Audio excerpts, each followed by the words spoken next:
All right, guys, the Utah Jazz get a nice win against the John Collins-less Atlanta Hawks. This is the Hoopsner postgame show. Donovan Mitchell showed up at the end, and it was enough to get a win against a Hawks team that I thought played pretty well.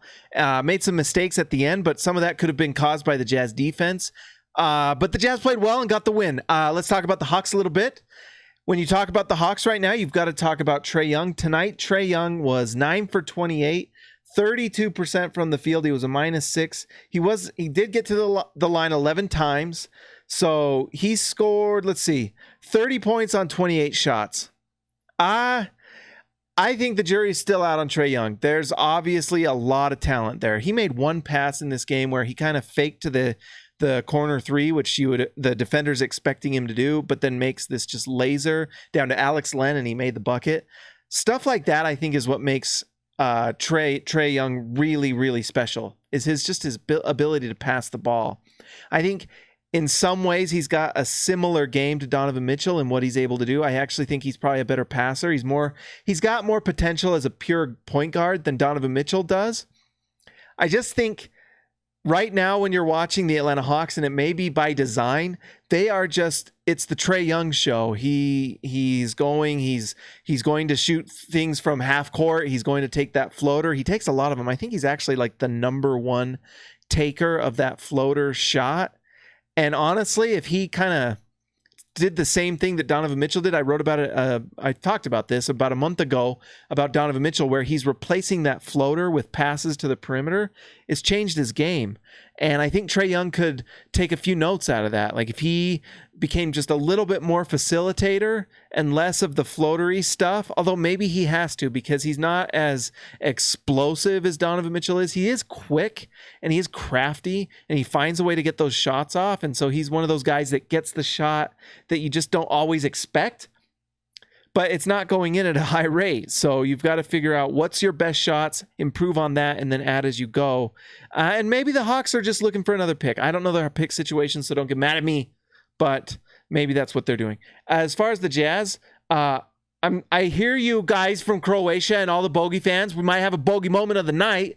Tonight, Bogey moment was he spread the floor because Bogey shot 6 for 16, 1 for 6 from 3. It was actually one of his not as great performances, but I actually felt, it's funny. I watch these games and then I look at the box score afterwards because I feel like box score watching is stupid and it gives you kind of a bias when you go into a game. I think you should watch the game and then look at the box score and see how your bias is or if your eye test is right. And I actually felt like Bogey played well tonight. He actually got inside, scored. He scored 5 buckets inside. He's really struggled from 2, and he found a way to score some layups. 37% from the field for Bogdanovic, not great, and 1 for 6 from 3, something we're not used to. But he still spreads the floor. Bogey just being on the floor makes the Jazz better. Tonight, he was a +16. He was tied for the best plus-minus. Interestingly enough, Donovan Mitchell, who had to play with the second unit, had an even plus-minus. The Jazz bench, the trio of Jeff Green, Ed Davis, George Niang, Emmanuel, and those three had just a really awful plus minus. Emmanuel Mudiay hit 2 threes tonight, and that was really helpful because otherwise the Jazz bench would have been utterly abysmal. It's funny that George Niang is a -12 because Quinn actually rode him a little bit. He was 18 minutes tonight. He was 3 for 5 from the field, scored 6 points. Sometimes I think George Niang really doesn't get enough credit. I know a lot of Jazz fans aren't big Niang fans, and I don't know why, because I really do like his game, and he does do a lot of nice things for the Jazz. And it does feel like Quinn kind of brings out Niang when the offense is really sputtering, because he hits threes and he passes the ball well. But that bench is really rough. And Emmanuel Mudiay, I don't know, guys. I don't know. It's bad. The nice thing is that the Jazz starters are really, really good and are proving to be as good as we'd hoped. And the Jazz right now really are 6 deep, and you hope they're 7 deep if one of these bench players can just have a good night. When Mike Conley's playing, the Jazz are really, really good and have 6 players that they can really count on.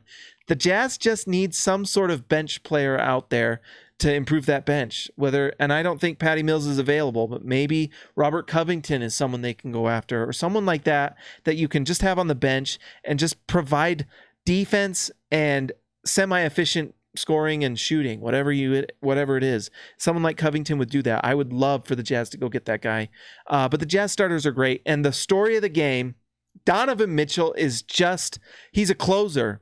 He does Jordan things sometimes. He goes and he says, I'm going to win this game. And tonight he did that against the Hawks. He scored consecutive buckets one after one. And it's just like, you get to the point where you just get used to it. And that's what you do with superstars. You get used to them doing great things. And Donovan Mitchell is great.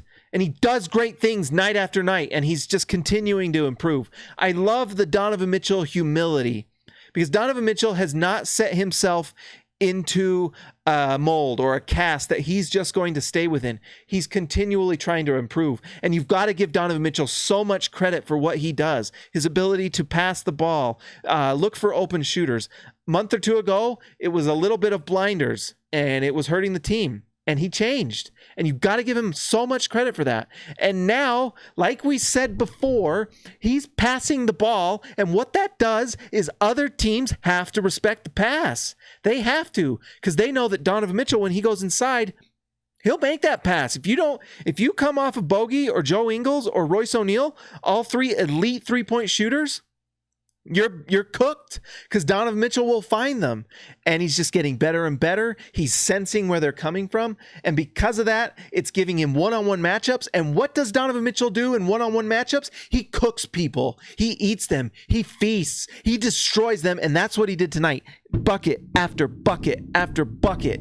It's really remarkable to watch. His clutch gene is just there. And when Mike Conley's right, and when the Jazz find some production, or whether it's development of their guys or finding some sort of trade for that bench or whatever, if the Jazz can get a 7-man rotation, this team is set. They are absolutely set, and it's going to be really, really fun to watch. Guys, like and subscribe to the Hoops Nerd channel. Tell your friends, tell your buddies, share it online. I would appreciate it. If you're listening to the SLC Dunk podcast, make sure that you rate and review. I would appreciate. Milo would too. That would be great. Guys, I don't have anything more to say. My words are coming out weird. Talk to you later.